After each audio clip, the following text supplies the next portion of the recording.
Eu faço quadrinhos já há 10 anos. 10? Acho que já tem mais, eu já tô com quase 10.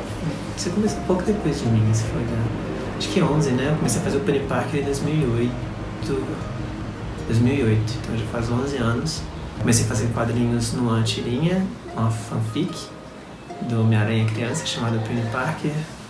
E aí eu tenho uma tirinha chamada Valente também, que é publicada no Globo. E juntos a gente fez as graphics MSP da Turma da Mônica, Laços, Lições e Lembranças. Sim. E é isso. Eu sou a Luca Fage, também faço quadrinhos. Acho que agora são 9 anos já fazendo quadrinhos. Bom, eu fiz mixtape, fiz os livros com a Bruna Vieira, Quando Tudo Começou e Muito Dentro. E a trilogia da Turma da Mônica, Laços, Lições e Lembranças.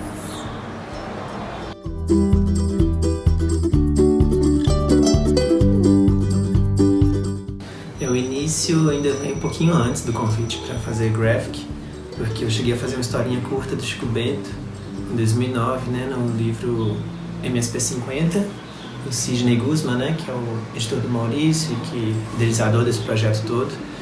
Ele teve essa ideia de chamar 50 artistas brasileiros para que eles mostrassem a visão deles dos personagens do Maurício, histórias deles mesmos. Então eram historinhas curtas, o Sidney me chamou no meio desses 50. Eu fiz a historinha de Chico Bento que tinha 4 páginas e essa historinha teve uma repercussão bem legal, né? Muita gente gostou dela, muita gente chorou com ela e tudo. E público e crítica assim, gostou bastante dessa história. E o próprio Maurício e o Sidney gostaram bastante também. Tanto que antes mesmo da revista sair, o Sidney me ligou um dia falando que o Maurício queria me conhecer. E aí eu fui lá no estúdio dele, né, ainda um bocadinho antes de sair a revista, porque eu lembro que nesse dia eles me mostraram a prova da revista ainda. E aí lá a gente já conversou e já teve uma conversa inicial de trabalhar juntos de novo. Isso era em julho de 2009. E aí no início de 2011, a gente tava eu e a Lu na Praça da Liberdade, conversando e caminhando e fazendo planos pro futuro e meio perdidos, né? Sem saber o que fazer e tal, como é que a gente ia fazer com os quadrinhos. A Lu já tinha começado a fazer a tirinha dela, né? Atozeiros na época. E a gente estava tendo essa conversa exatamente quando a gente não percebeu que meu telefone tocou. E aí quando a gente chegou em casa, eu fui ver, o Sidney tinha me ligado, exatamente nesse momento. Aí a gente chegou em casa, já ser umas 7 mais ou menos, né? Aí eu falei, nossa, o Sidney ligou. Aí na hora já rolou aquela tensão, assim, tipo, a gente tava pensando exatamente disso agora. Será que ele ouviu? Será que ele ouviu? O Sidney, eu acho que ele tem escuta às vezes. Aí a gente, na hora, eu liguei pra ele, e aí ele fez o convite. Aí ele falou, seguinte, tô pegando aqui alguns dos autores que eu já trabalhei, né, nas 3 MSP 50.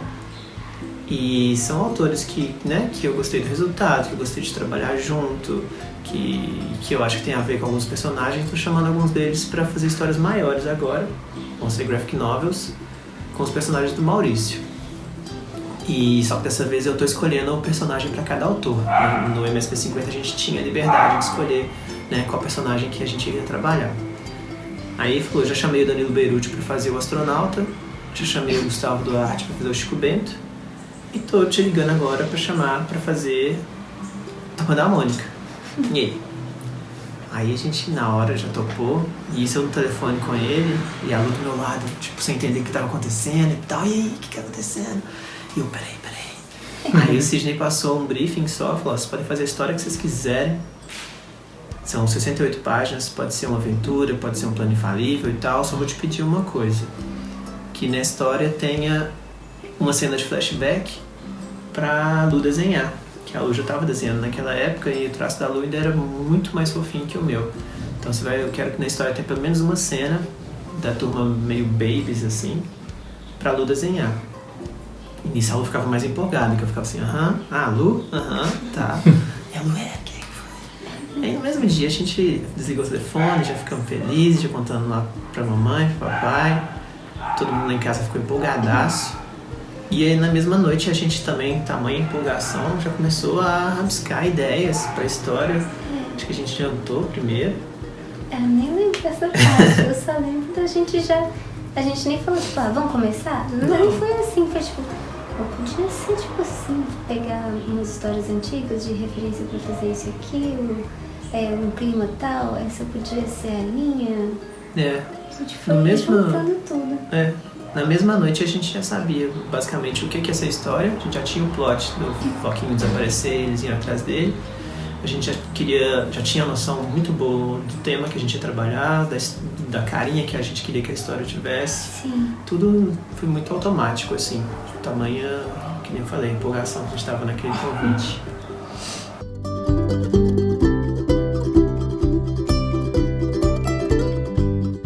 Nessa primeira conversa que a gente teve, assim, acho que a gente já tinha definido que a gente pensou... A gente queria fazer uma história que conversasse com várias infâncias, né? Porque a Turma da Mônica agora já tem 60 anos. Então você tem várias gerações de brasileiros que aprenderam a ler com Turma da Mônica, que ainda leem Turma da Mônica, né? Crianças que estão descobrindo a Turma agora. E cada uma dessas gerações conviveu com um mundo diferente, assim, então coisas diferentes marcaram a infância dessas pessoas. Então a gente queria que a história tivesse trouxesse para as pessoas essa lembrança do que foi a infância delas, né? Aí também outra coisa que a gente tinha definido, como seria um filme da Turma da Mônica, né? Um longa-metragem, com nenhuma pretensão de virar filme, a gente não estava iludido dessa. Era só porque ia ser a primeira história muito longa da Turma da Mônica, né? Que ia ser uma aventura só. O que ia conduzir aquilo tudo? Então a gente pensou, vamos tentar imaginar como seria um filme da Turma. E aí acho que juntando essas duas bases assim, a gente acabou encontrando uma referência legal que foram nos filmes Goonies, Conta Comigo, especialmente Conta Comigo, pra mim pelo menos. Você tem mais referências ainda, né, dos filmes que o pessoal costuma Curtindo a Vida Doidada. O Conta Comigo estava muito fresco, né, na nossa memória, que a gente viu ele várias vezes, assim. O Goonies eu vi no cinema, eu vi em vídeo, mas eu vi mais criança. Mas a gente tinha uma noção, era muito essa questão da amizade, grupo de crianças em busca de um objetivo comum, né, em cima disso. E a gente pensou também muito nos filmes da Pixar, que a gente gosta mais, né, porque eles têm essa coisa de conversar com diferentes gerações, né. Você vai ver um filme da Pixar no cinema, você vai ver que as crianças vão rir em uns momentos, os adultos vão rir em outros. Então a gente queria essa coisa que eles têm, acho que tem várias camadas, e essas camadas, algumas conversam mais com uma geração, outras conversam mais com outras. A gente queria isso muito também. Engraçado, eu lembro que Como Treinar Seu Dragão é uma das minhas animações favoritas. E eu lembro que você tinha comentado comigo um pouco antes que tinha um curta que o Banguela se separava do soluço e tal. E aí eu lembro disso, mas eu não tinha visto essa animação ainda. E aí eu lembro que uma das principais coisas, você falou disso, eu falei, nossa, eu quero ver esse curta ainda. Que o Banguela some e acho que o soluço vai procurar ele por algum motivo e tal. E mesmo sem assistir, na hora a gente pensou, isso não é nem se o Floquinho sumir e eles forem atrás dele, e isso foi a jornada que vai conduzir essa coisa meio, né, o Conta Comigo, eles fazem essa jornada em busca de um cadáver que eles querem ver. Então se às vezes o nosso for, o Floquinho sumiu e eles vão atrás dele. A gente queria focar muito em cima de quem são os 4 personagens também, né? Sim. A gente queria uma história que focasse totalmente nos personagens, e a Graphic foca totalmente neles. Ela o tempo todo está acompanhando eles, né? A revista inteira a gente está acompanhando eles. Hora nenhuma a gente muda o foco para o que o vilão está fazendo agora, né? O que os pais dele estão fazendo. Não, o tempo todo a gente está atrás deles, porque a gente queria simplesmente eles na história, mostrar, né, quem eles são, quem eles são além do que é mais comum de enxergar neles, tipo, o que o Cascão é além de um menino que nunca toma banho, o que a Magali é além de uma menina que come muito e não engorda. E a gente queria trabalhar também as relações entre eles, né? Que é qual que é a importância do Cascão na vida do Cebolinha, como que funciona a amizade, né, de cada um deles e do grupo todo, qual que é a importância que um deles tem pro grupo. Então a gente queria trabalhar isso bastante também. Isso tudo foi naquela primeira noite ainda que a gente estava pensando. E como quando a gente tem 10 anos de diferença, né? O Vitor é 10 anos mais velho que eu. Quando eu estava começando a aprender a ler, o Tinho sentava e lia comigo as histórias da turma. Então a gente foi durante bons anos lendo juntos, assim, criando vozes para os personagens e tal, conversando sobre eles. Essa construção de quem o personagem é como um todo, assim, a gente não fez naquela noite que a gente conversou, assim, a gente já tinha isso muito formado na gente ao longo desses anos, que a gente conversava tanto sobre a turma. Então a gente meio que já tinha essa construção da importância específica que o Cascão tem na vida do Cebolinha, da Magali, na Mônica.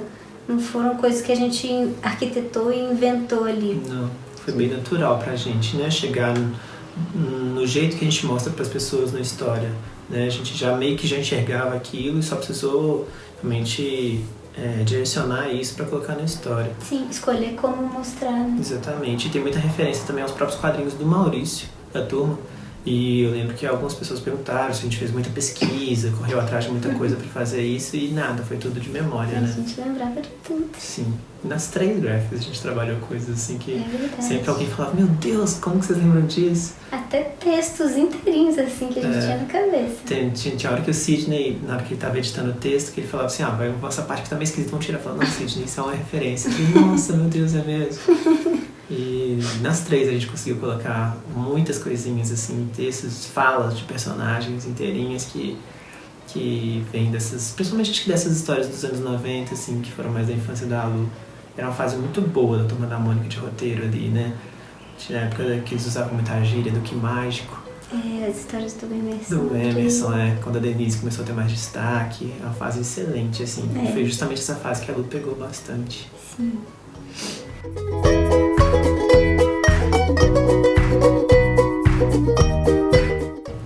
Eu acho que em Laços, pra mim, o maior desafio porque foi a primeira vez que eu fiz um quadrinho tendo um editor com expectativas em relação ao meu trabalho do outro lado, assim.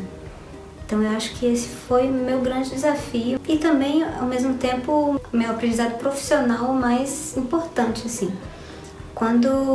Porque eu lembro muito da sensação de estar fazendo e gostando do meu desenho, gostando de como que ele estava nas cenas de flashback, né?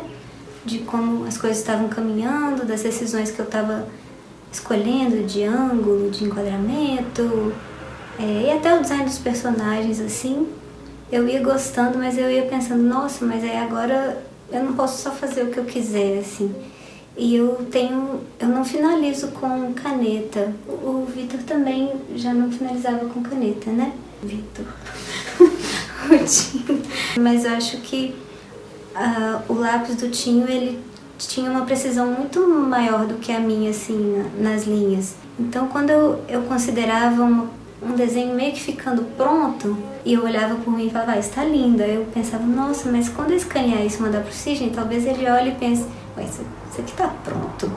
Porque não tem caneta, não tinha um contraste tão forte assim. Ao mesmo tempo eu gostava disso porque eram cenas de memórias, assim. Eu gostava de passar essa sensação dessa coisa meio nublada na lembrança, assim, de ser mais a sensação da memória que estava contando a história do que os elementos que estavam ali desenhadinhos. Eu gostava disso, mas esse conflito assim de, nossa, mas será que ele vai estranhar muito ou não? Era o meu desafio principal. Então eu ficava bem tensa com isso, bem boladona. Ainda fico um pouco hoje em dia, mas hoje em dia também eu já consigo botar um pouco mais de contraste, assim. Já consigo fazer as coisas com um pouquinho mais de inteligência, assim. Inteligência, não que eu não faça inteligente, mas assim, escolhas mais conscientes. Pra mim foi tranquilo. Fazer laços foi muito tranquilo, assim, pra mim. Tirando, óbvio, o finalzinho, o prazo vai apertando e tal. Tirando isso, foi muito muito tranquilo, assim. O final bate uma pressão do tipo, a gente trabalhou muito tempo no projeto de Laços. O Sidney convida a gente no início de 2011, a gente na empolgação já cria a história, na semana seguinte eu fiz um monte de layout de personagem, mandei pra ele, ele falou, não gente, calma, ainda tem alguns projetos pra fazer antes desses, a revista deve sair lá pra 2013, então vamos com calma. Aí esse tempo que a gente teve, né, sem trabalhar propriamente dito na história, mas que a gente ficava ainda pensando em algumas ceninhas, anotava uma coisinha, anotava outra, né, foi ótimo pra gente. Eu fiz do Otone nesse meio tempo também, então meu traço deu uma mudada nessa época, ele deixou de ser tão baseado em fotos de referência para ser uma coisa um pouco mais cartoon, assim, deixou de ser mais expressiva. Então, aí na hora que eu sentei pra fazer de novo, eu já tinha essa experiência do Otone, que tinha tido também um retorno legal das pessoas, né? Então já dava uma segurança maior, não, dá certo, dá pra fazer assim, né? Eu sei que dá pra eu desenhar no lápis azul, trocar a cor lá, eu sei que eu consigo colorir tantas páginas por dia, então a experiência de fazer do Otone foi muito importante pra dar essa segurança pra fazer Laços. E foi tudo feito com tanto tempo e com tanta naturalidade, desde o do convite, que pra mim foi muito tranquilo fazer Laços. Eu só comecei a sentir a pressão mesmo quando todo mundo perguntava depois na entrevista, falando, como é que foi a pressão de trabalhar com esses personagens tão importantes da cultura nacional e tal. Aí eu ficava, meu Deus, eu não senti isso. Que responsável. Que responsáveis. Simplesmente comecei a brincar lá e saiu a história. A gente começou a brincar e saiu a história. Então Laços foi muito tranquilo pra mim. Realmente a pressão veio muito forte na continuação de lições, mas Laços foi bem de boa, foi muito natural mesmo fazer. Eu lembro no finalzinho, só que foi a primeira história maiorzona nossa, que foi a primeira vez que a gente teve a sensação também de já tá batido, né?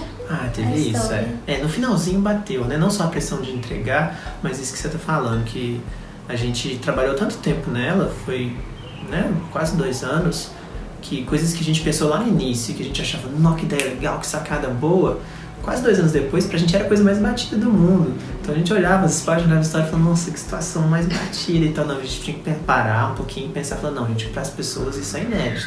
Pra gente que tá há 2 anos pensando nisso, é batido, mas pra quem vai ler agora é novo. Sim. Então, assim, acho que foi tipo uma semana, assim, de tensão maior, de estresse e tal. Tirando isso, foi tranquilo.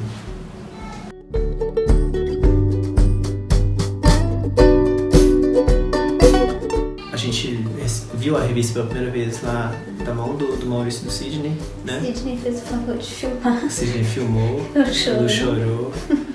E foi massa. Acho que eu tinha preocupações ainda com a impressão. Então a primeira coisa que eu fui ver, deixa eu ver se aquelas páginas estão muito escuras e tal. Você tinha pesadelo. Eu tinha pesadelo. A gente tinha altos pesadelos. A gente tinha muitos pesadelos. Na verdade, os pesadelos falam constante nas 3 graphics.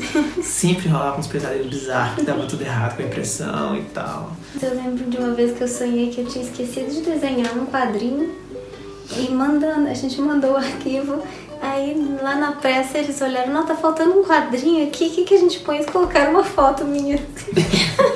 Aí você li o livro de uma foto minha. Nossa, eu lembro que eu chorei tanto. É tudo normal, né? E o Sidney no sonho falando assim, não, tá tudo certo. Então a gente tinha pesadelos nesse tempo antes de ver a revista pronta. Mas aí quando a gente viu foi legal, viu que tava tudo bom, tava tudo certinho, não tinha foto sua lá, a não ser a biografia. E agora a recepção das pessoas foi muito além do que a gente esperava. Foi. Sempre dá um cagaço, assim, sempre dá um medo de que as pessoas não vão gostar. Isso é uma coisa que não passa, por mais trabalhos que eu faça pelo menos, sempre tem essa sensação de cada trabalho novo tá dando a cara, tapa de novo. Então você sempre fica meio assim. E Astronauta, que foi a primeira graphic, tinha sido muito elogiado, né? Teve um auê muito grande assim, em cima de Astronauta, várias resenhas e tal. O próprio Sidney gostou muito, né? O Sidney gostou muito também de Astronauta. Então a gente ficou meio, o que vai ser agora? Mas assim, logo nas primeiras resenhas teve coisas maravilhosas. Eu lembro muito de um cara que fez foi uma resenha, fez uma historinha, uma tirinha em quadrinhos, assim, da reação dele ao ler Laços. Eu não lembro o nome dele agora, talvez o Sidney saiba. Que era uma historinha, ele pegando laços, pegando laços pra ler, sentando na cadeira, aí ele começava a ler, aí de repente era ele criança lendo. né? Aí ele lia criança, dava umas choradinhas, ria, aí uma hora chegava um cachorrinho, ele brincava com o cachorrinho, continuava lendo e tal, aí terminava a história e ele guardava de novo, assim. Arrepiei, só de lembrar. Isso foi muito massa, isso foi tipo, logo que a história saiu, então rapidinho a gente teve esse retorno das pessoas e foi muito além do que a gente esperava, né? A gente imaginava que ia ter um alcance grande por ser a Turma da Mônica. Como a gente sempre diz, a gente imaginava isso, mas isso era só mais assustador. Se for uma galera odiando, aí era terrível.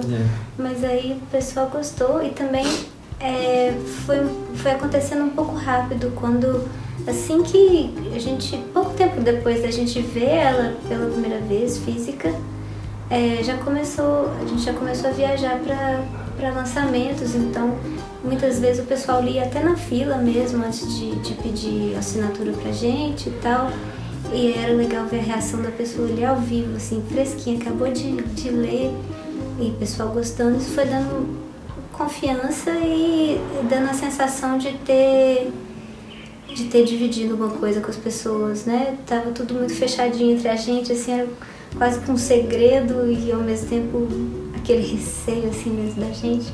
Então ter as pessoas lendo e conversando virou uma coisa de todo mundo, né? Foi sim, foi muito bom.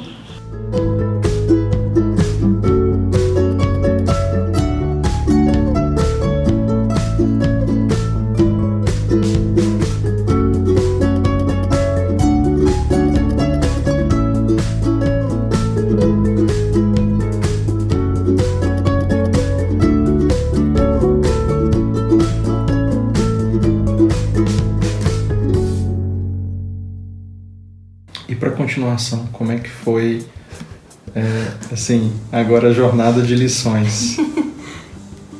Jornada de lições foi tensa. Lições foi tenso, lições foi muito tenso.